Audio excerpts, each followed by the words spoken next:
So this story shares a common theme and it has a bicycle in it.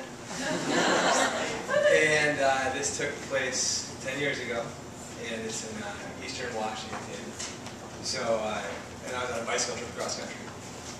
And I had one friend with me, who I've known for a long time. And we started in Seattle.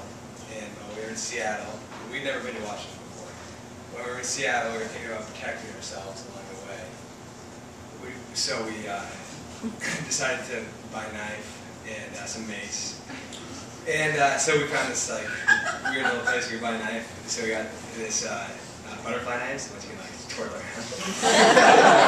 Like, practice it, and they tried to be like badass looking in case anybody messed with us. So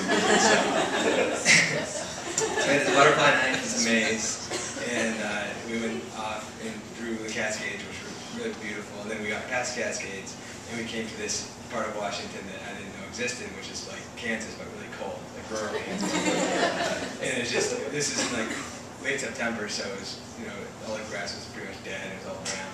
And there's basically very few towns. They're usually like 40 or so miles apart.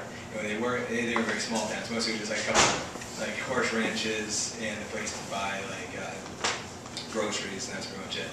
So we were trying to like get to know people on this trip. So we'd like strike up conversations. I saw these like high school kids, and I was like, what should I talk to them about? So I was like, you know, you guys play sports, you play soccer, and they're like, no, we don't play soccer here. This is like, no soccer. What do you do? And they're like, well, this is you know, big sport here, rodeo in the fall. So I'm like, wow, this is a weird place for me. I'm not used to this at all. And then also like there's no sedans. There's just pickup trucks with guns in the back. And then also we don't really fit in because we're on bicycles. Nobody rides bicycles out there apparently, and we're wearing spandex and stuff. So, but we were still pretty friendly. So we're riding along in one of these stretches where you see a car like every 20 minutes, or sorry, a truck like every 20 minutes. And we see, the only wildlife we see are deer that are just jumping. Like there's a lot of deer because there's so much grass, and the deer jump over the road. And I was actually kind of concerned that one could like blindside us and like hit us, which didn't happen. But what did happen is we ride along, and there's this big like black Suburban that passed us. And then after it passed us, a deer jumped out, and the deer kind of hit the truck, but the truck hit the deer like pretty solidly, so that the deer flew over the truck and then like 10 feet into the grass. And so the guy in the Suburban stopped and like checked out to see what the damage was, and then just drove off. So then we are left with the idea that there's this deer that we hope it's dead, but we're gonna come up find it. And so we're biking up, and at this time in my life I was kind of going through an idealistic phase, so I was also eating a lot of cheeseburgers. And I was kind of thinking about how it's wrong that these cheeseburgers, I don't know where the meat's coming from, so I'm kind of thinking like daydreaming, kind of like how you daydream about like somebody messing with your brother or like your girlfriend and beat him up, which I've never been in a fight or like done anything badass like that. So I'm thinking like, well, maybe if I want to eat meat, I should like make it a fair fight and like get like camouflage and have a knife and like stay, like when I get back to Maine, like hang out like in a tree, like try to call a deer in, like jump on the deer and like stab it.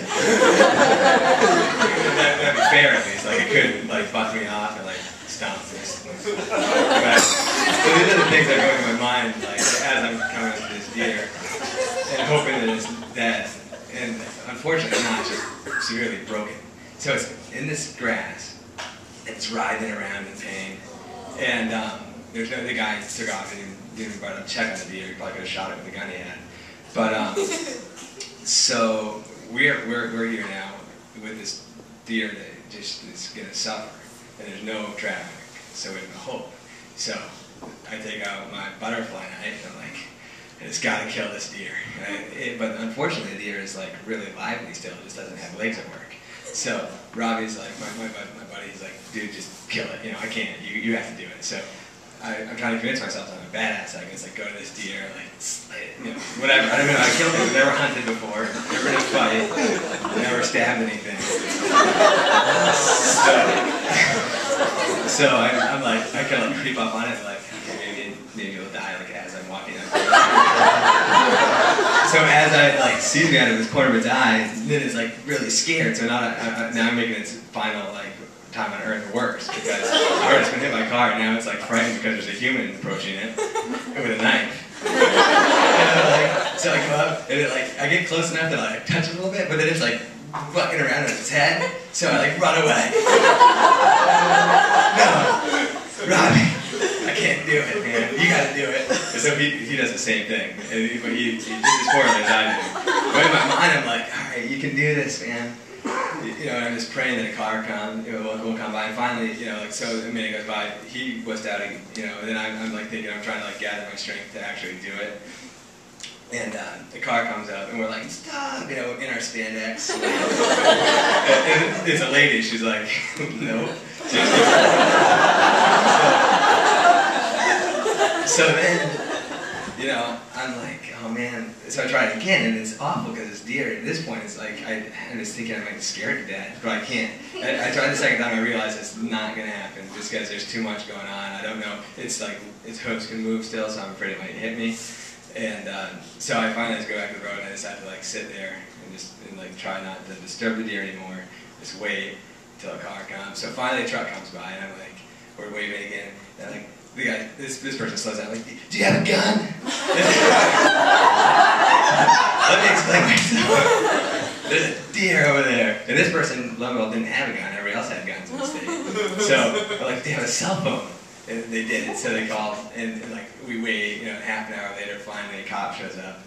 And the cop's like, yeah, no big deal, shoots a deer in the head, and the deer's twitching around. And I'm like, this guy's sick, he's torturing this deer.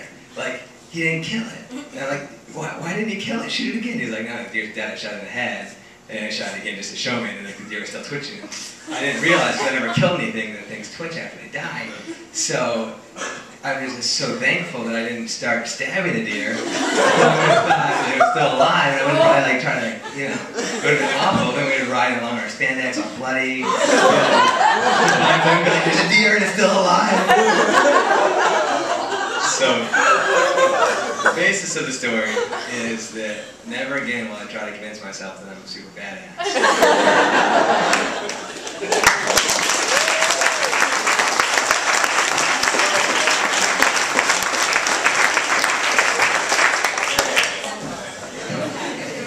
Oh man. Second time a winner, first time a winner. Dave is a good storyteller. That's awesome. Okay, do we have a winner? We do have a winner. It's Sarah Farnham.